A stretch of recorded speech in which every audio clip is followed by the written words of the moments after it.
Some of you may or may not know the story of Mr. Wolf. He was the reason I've gotten so passionate about balance and keeping seniors from falling. It's my very first client.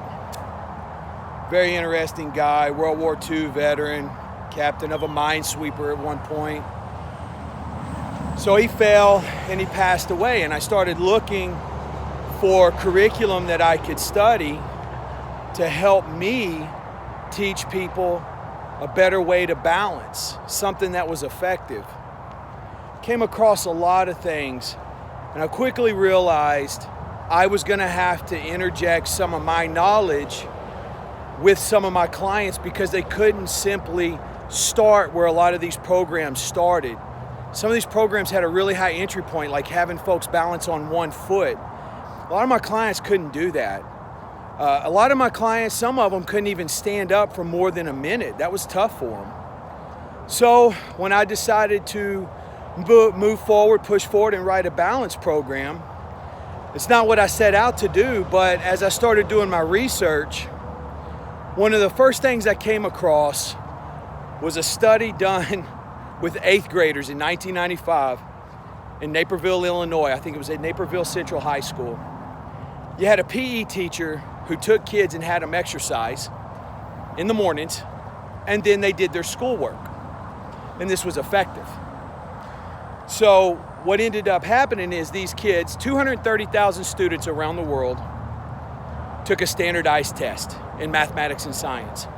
And these kids from Naperville, who weren't the wealthiest, they weren't the smartest, weren't the brightest, they were just average kids, right? But what ended up happening, the result of this process with the exercise in the morning and the learning, was that these kids ranked Singapore, Japan, all these other countries, 230,000 students around the world. These kids ranked 6th in math, 1st in science, number 1. So I thought, wow, that's interesting. I wonder how exercise ties into that. And I'll get to you, we'll come back to that when it comes to balance. So in 1945, Dr. Hebbs from McGill University was conducting an experiment on mice, on how they learned. The abundance, the amount they could learn, how long it took them to learn certain things, so on and so forth. As you can imagine, in 1945, lab protocols were a lot different than they are now, a lot looser. Dr. Hobbs took these mice home, and let his kids play with them. Well, Dr. Hebbs, let his kids play with these mice. So he brings the mice back, and lo and behold, these mice are learning at a higher rate than their caged counterparts. So what Dr. Hebbs hypothesized is that the brain began to rearrange and the synapses in our brain began to rearrange. That's interesting. So what I learned through that research, what started to become clear, is the brain is more like Play-Doh and not porcelain. And that's important because as we age, our synapses in our brains get further apart. Especially if we're dealing with neurological disorders, we have other things that come into play. So, in fact, in 2007, some researchers out of Germany discovered that people who exercise first were able to learn vocabulary words at a 20% rate faster than those who did not exercise. So I'm reading all these studies and I'm learning all this stuff. And you're thinking, how does this relate to balance? Well, with balance, the mechanoreceptors, those things that detect pressure at the bottom of our feet, they send signals to the brain. And if they're sending signals to the brain, data for our brain to unpack and then send signals back, but yet our synapses are further apart in the brain as we age, what we need to do is we need to do some exercise to see if we can realign these synapses and see if we can make that data unpacking method, that data unpacking that has to occur quicker.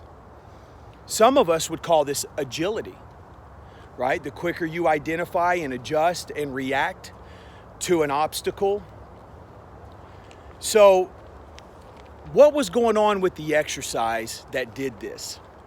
You see, when you learn a salsa step or you learn a French word, cells in your brains, right? We have billions of cells in our brain, but you have a group of cells that start to congregate to help form a memory. And what ends up happening is these encode on the brain and they become a permanent part of the brain. Now, the more you learn this word, the more you say it, the more familiar, the more cells congregate and the stronger those connections get. The importance of the exercise and what we later found out in studies and research, and all this I'm looking through, is BDNF. Well, what is BDNF? It's a neurotrophin. Neurotrophins are like infrastructure. BDNF is present after exercise. BDNF pulls at the synapse. BDNF strengthens the connections in the brain and helps those synapses realign and become more available. Now we have neurotransmitters, dopamine, serotonin, norepinephrine. Those carry the signals, right? Think of those like trains, traveling between train stations. And the older we get, the further the train stations become apart. The further the train stations get apart. So now, looking at all this and all this research I'm doing, it's becoming clear to me that we need to do some exercise. And then we need to learn. Now, ironically enough, this learning that took place in Naperville, Illinois, this learning that took place with the mice, was dubbed a novel event. And as I learned, exercise was also considered a novel event. When you experience a novel event, you tend to learn a little bit better. BDNF is present. Well, what the mice did with Dr. Hebbs was socialization. And when it comes to our seniors, what's so important as we age is staying connected to people. But when folks fall, especially our seniors, they lose their confidence. A lot of them don't want to go to restaurants, they don't want to go visit places they've always gone to, and they start to withdraw. And depression sets in, which is a big problem in our senior population. So now if socialization is considered a novel event, and then we include exercise as a novel event, group balance classes just made total sense to me.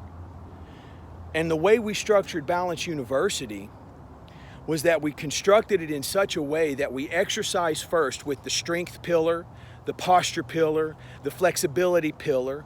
We're doing exercises to address each one of those pillars.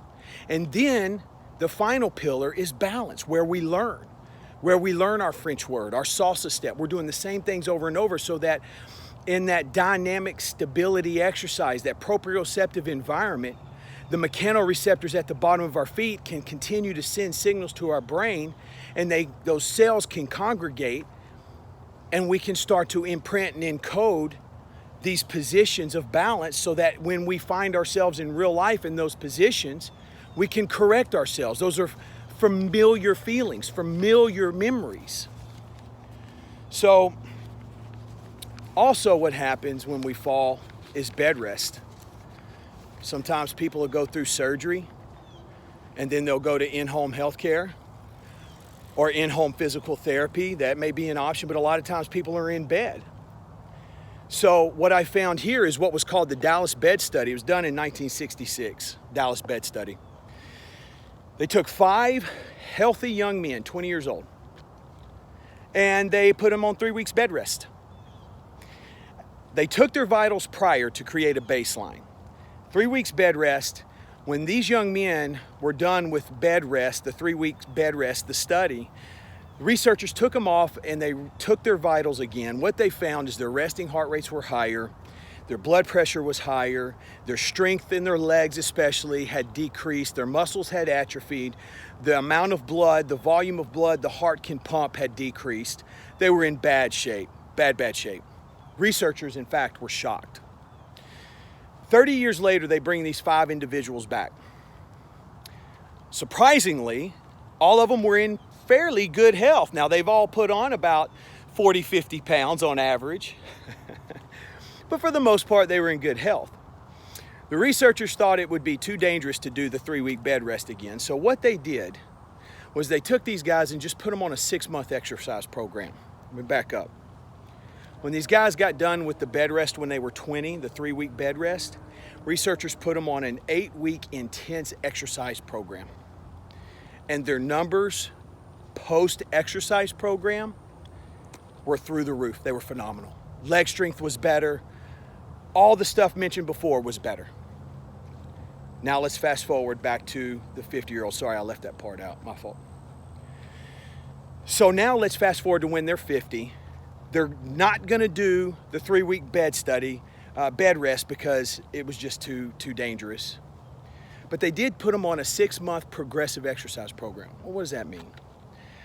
Just walking, jogging, cycling, a little bit of lifting.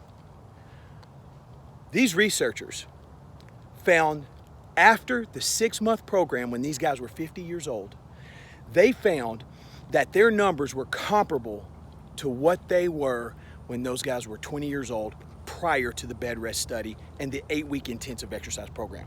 So all the way back in the very beginning, they were comparable. So now, why is that important? Well, we want to avoid being in bed. We want to avoid falls because when people fall, the mortality rate is so high when people have a significant fall, when they break a bone. And a lot of the reason is because one, the muscles atrophied so much. And they do that, we know that. We don't need a study to tell us that. But the 1966 is when we learned this. Tells us, it gives us the proof in the pudding. So I'm sitting here looking at all this information. How do I construct and put together a great balanced program that's going to work?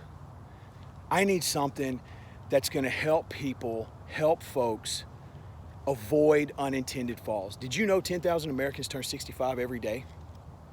Every 11 seconds, a senior is treated in the ER for a fall-related injury, and every 19 minutes, someone dies from a fall-related injury. So, a little more research. We find out Tai Chi Yoga, fantastic. Love it. It's great stuff. I came across a study, and what this study says, and I'll have all these listed in all these sources. I'm not just blowing smoke, I promise. And what this study said was that dynamic stability movements were better at improving one's balance, 48% better at improving for one's balance. When it came to Tai Chi, that was about 28%. So now what I've learned is that we need to do some exercise, right? Create the novel event, get the Bdnf going, realign the synapses, and then we need to do our balance, we need to do our learning. And we need to do it repetitively, over and over. That's why it's so important. That's why I tell you guys, you got to work on your balance every day. This is why. Take a walk, work on your balance. We're going to learn, we're going to imprint, we're going to encode on the brain. You're creating an optimum environment. Balance University is that environment. Our population is booming with our seniors. We're at 52 million in 2018, people over 65. By 2030, we're going to be above 75 million. 72, 75, in that neighborhood. So you're talking about costs of unintended falls? Try 50 billion on for size. 50 billion per year. Guess who bears 2/3 of those costs? Medicare and Medicaid. Medicare and Medicaid. So let's all help ourselves. Let's all do ourselves a favor. Balance University. If it's not that, find something. But I guarantee you, I didn't just sit down one day and write Balance University just for my health. I wrote it to keep people from ending up like my great friend, Mr. Wolf. You guys, mybalanceuniversity.com is the website. Please check it out. Balance University, the second edition is available there. Here's to better balance.